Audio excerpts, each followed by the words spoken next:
question is of statements. The Honourable Member for Fraser. Thank you, Deputy Speaker. Last Sunday, Peter Negron once again stood before a crowd gathered in Lower Manhattan, remembering and paying tribute to the victims of the September 11 tragedy. 2 years after losing his father in the attacks, Peter, then a slight 13-year-old, barely able to reach the microphone, read the children's poem Stars.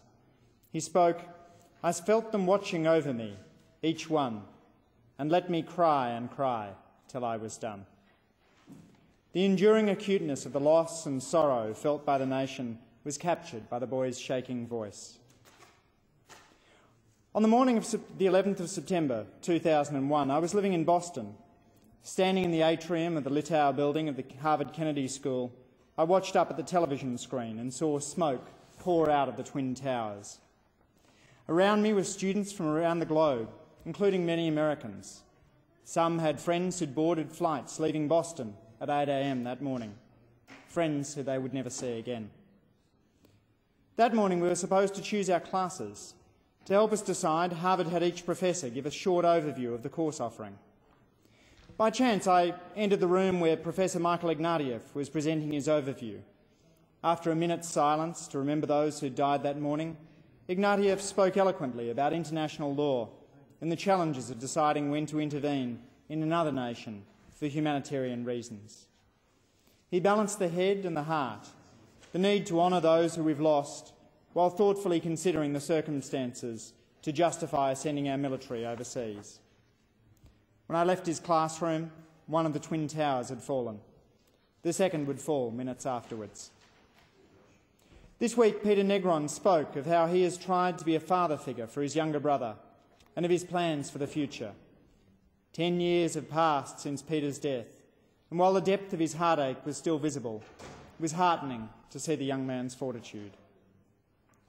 Deputy Speaker, there are nearly 3,000 families who lost a son, daughter, sister, brother, father or mother on September 11. 10 Australians are known to have died. From New South Wales, Alberto Dominguez from Lidcombe, aged 66, was a Qantas baggage handler. Yvonne Kennedy, of age 62, was on American Airlines Flight 77 that crashed into the Pentagon. Craig Gibson, 37, from Randwick, was working on the World Trade Centre North Tower in the offices of insurers Marsh and McLennan. Steve Thompson, 39, from Maryland, was in the North Tower. Eliza Ferriana, 27, from Sydney, had just taken out UK citizenship, having been born in Australia, and was in the North Tower. Leslie Thomas, 41, from New South Wales, also in the North Tower. From Victoria, Leanne Whiteside, 31, was a lawyer from Melbourne in the South Tower.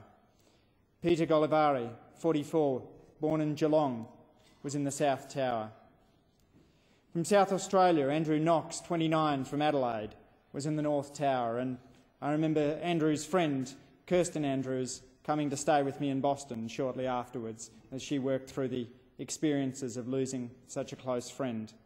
And from Queensland, Kevin Dennis, 43, from the Gold Coast, was a US-based stockbroker with Cantor Fitzgerald, a firm which lost so many of its employees on that fateful day.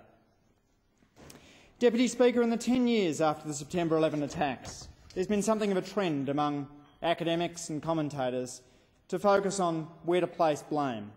Blame for the initial attacks, blame for the subsequent fighting.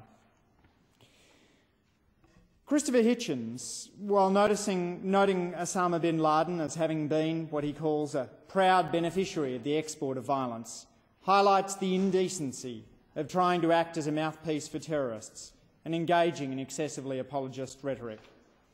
As Hitchens notes, there are legitimate grievances held by the Palestinian people. US foreign policy is sometimes imperfect, but to link these with al-Qaeda's primeval, totalitarian, misogynist, anti-modern ideology is deeply wrong. Hitchens points out that after Salvador Allende was murdered on the 11th of September 1973, the Chilean opposition had legitimate grievances against the United States. But the Chilean opposition never dreamt of pursuing their goals by committing atrocities against civilians on US soil.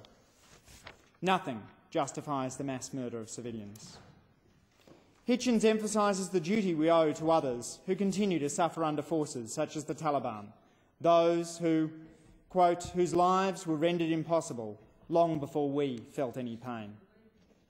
Australia has a proud history of upholding this responsibility by serving around the world as peacekeepers.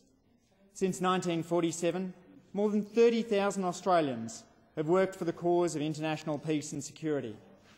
Today marks the 64th anniversary of our involvement in international peacekeeping.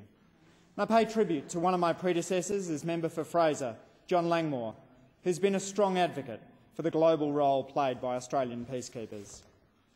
Our peacekeeping efforts were recently recognised by the United Nations Secretary-General Ban Ki-moon, who acknowledged the work of Australians in Africa, Europe, Central America, the Middle East and the Asia-Pacific region. Australian peacekeepers have saved lives, helped communities, societies and helped work to rebuild nations. And those efforts are continuing today in Afghanistan, about which I spoke in much more detail last year. To say that September 11 changed the world's no exaggeration, but it also reinforced some absolutes. Australia continues to share the United States' vehement opposition to terrorism. Together we remember the lives that have been lost, and together we work to ensure that such a tragedy doesn't occur again, be it in our own country or elsewhere. It's our responsibility to ourselves and to the world to work to a peaceful future.